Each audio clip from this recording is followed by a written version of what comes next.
ஈசனுக்கு மகனாம், ஈடில்லா தெய்வமாம், குழந்தையாய் இருப்பானாம், பக்தர் குறையை எல்லாம் தீர்ப்பானாம், ஏழைக்கு அருள்பவனாம், நம்ம குல சுவாமியாம்.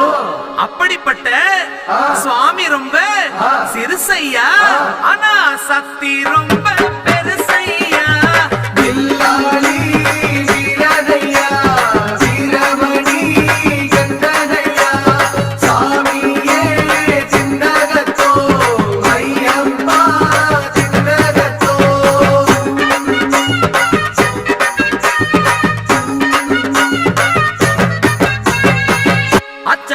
அரசன் என்போம், ஆரியங்காவு ஐயன் என்போம், குலத்துப்புழை பாலன் என்போம், எரிமேலி ஸ்ரீதர்ம சாஸ்தாவென்போம், சொரிமுத்து ஐயனார் அப்பன் என்போம், ஜோதிச ரூபன் என்போம், மகர்ஷி மர்தன் என்போம்.